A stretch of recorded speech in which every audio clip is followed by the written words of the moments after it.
Bonjour à tous, ici Satya, médium et voyante du site www.satyavoyance.fr. J'ai l'immense plaisir de vous retrouver pour ce taroscope du mois de novembre pour les scorpions, ascendant scorpion et lune en scorpion. Si vous ne connaissez pas les signes de votre ascendant et de votre lune, je vous invite à regarder en description de cette vidéo. Il y a deux liens, vous cliquez dessus, vous renseignez vos coordonnées de naissance et vous aurez accès aux signes qui correspondent à l'ascendant et à la lune.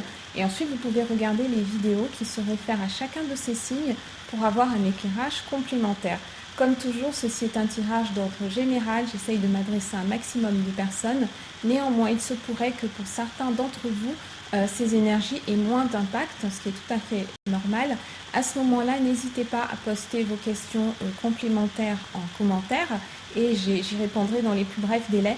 Pensez à me préciser les cartes sur lesquelles vous voulez que je puisse revenir par rapport à votre situation.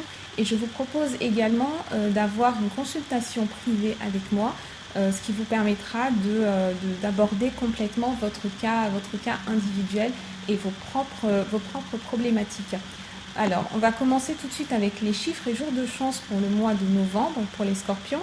Pour le domaine sentimental, vous pouvez compter sur le 5, le 18 et le 20 novembre. Pour le domaine matériel, financier, professionnel, le 2, le 15 et le 19 novembre. Et vos chiffres et jours de chance sont le 1, le 20, le 25, le 29 et le 38. Donc, bonne chance à toutes les personnes qui vont jouer. On va passer au tirage en question qui a été effectué donc avec le tarot persan de Madame Indira, que vous commencez à bien connaître. Si vous n'êtes pas encore abonné à ma chaîne YouTube, je vous invite à cliquer juste en dessous de la vidéo. Il y a un petit bouton où c'est écrit s'abonner. Donc vous cliquez dessus et comme ça vous recevrez toutes les notifications à chacune de mes publications. Donc merci également, avant de commencer, juste une petite parenthèse, un immense merci à toutes les personnes qui nous soutiennent, toutes les personnes qui sont abonnées à ma chaîne YouTube, qui me suivent depuis mes débuts. Merci beaucoup de vos encouragements, merci pour tous les gentils mails que vous m'envoyez, ça fait plaisir de se sentir soutenu. Ok, on passe maintenant au tirage. Donc comme je vous disais, le tarot persan de Madame Indira, on note tout de suite la présence de 2 6. Il y a donc le 6 de cimetière, le 6 de pique et on a également le 6 d'écu. Comme vous le savez maintenant, les 6 dans le tarot persan de Madame Indira sont toujours synonymes de retard, de contrariété, d'un rythme qui n'est pas exactement celui qu'on envisageait et qui peut provoquer une certaine frustration. Donc, cette première carte, elle nous renseigne sur votre état d'esprit, sur l'orientation dans laquelle vous êtes, sur la vibration en fait, sur laquelle vous allez être, la vibration principale bien entendu. Et même si avec ce 6 de cimetière, on nous parle de malaise physique, de malaise moraux, alors il peut s'agir de malaise physique et ou moraux, qui sont liés à certaines difficultés, à certaines contrariétés, ça ne signifie pas que c'est une vibration qui va vous accompagner fatalement tout au long de ce mois de novembre. Il peut s'agir de quelque chose de très temporaire, quelque chose que vous allez pouvoir sublimer, que vous allez pouvoir dépasser. Tout dépendra vraiment de la situation, de votre situation individuelle. Mais c'est vrai que ce mois-ci, pendant le mois de novembre, on va être quand même, on va observer un certain ralentissement. C'est également votre, c'est également votre mois anniversaire en novembre, ami Scorpion. Mais on a quand même cette, du coup il faudra essayer de surfer en fait sur ces énergies pour essayer un petit peu il faut dépasser ça en fait, c'est quelque chose, c'est un défi qui vous est lancé et il va falloir essayer de le dépasser. En deuxième carte, en contre, on a donc le 10 de cœur. Le 10 de cœur qui est là, avec l'as de cœur, ce sont les plus belles cartes, c'est l'une des plus belles cartes en fait du tarot persan concernant le domaine sentimental. Et là, il intervient en contre dans votre tirage. Le 10 de cœur, traditionnellement, c'est une carte qui nous parle de l'amour qui va triompher de tous les obstacles, des échanges qui sont sincères, des sentiments qui sont profonds, qui sont durables. Et là, on voit que c'est en contre. Donc, si vous êtes célibataire, novembre ne sera peut-être pas le mois le plus adéquat pour faire une rencontre sentimentale.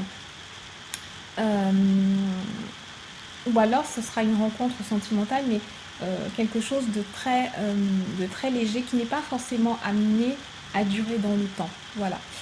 parce que le 10 de cœur, on a ce socle en fait, ces fondations, ces racines, et là elles n'y sont pas puisqu'elles sont en contre.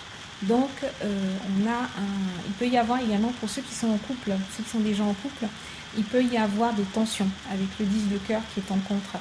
Il peut y avoir des tensions, vous pouvez découvrir peut-être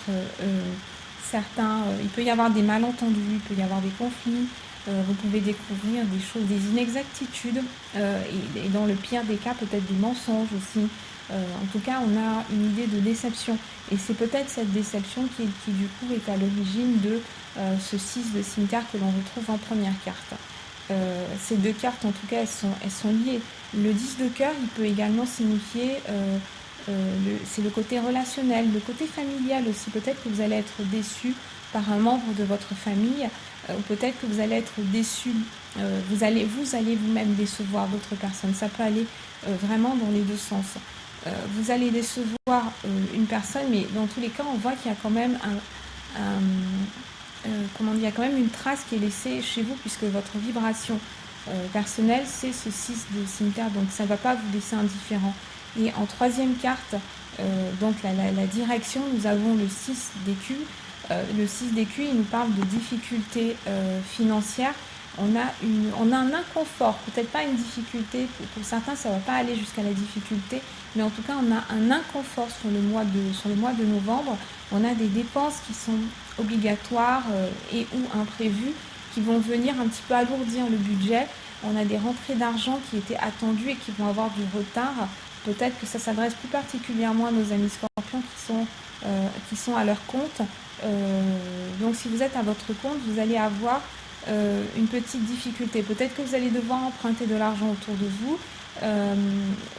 Donc essayez de maintenir autant que possible un certain équilibre si vous pouvez.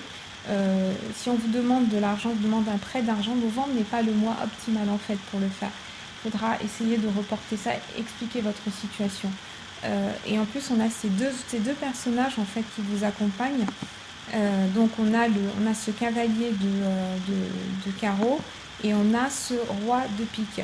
Le cavalier de carreau, c'est une carte en fait qui va nous symboliser un mouvement dans le domaine professionnel.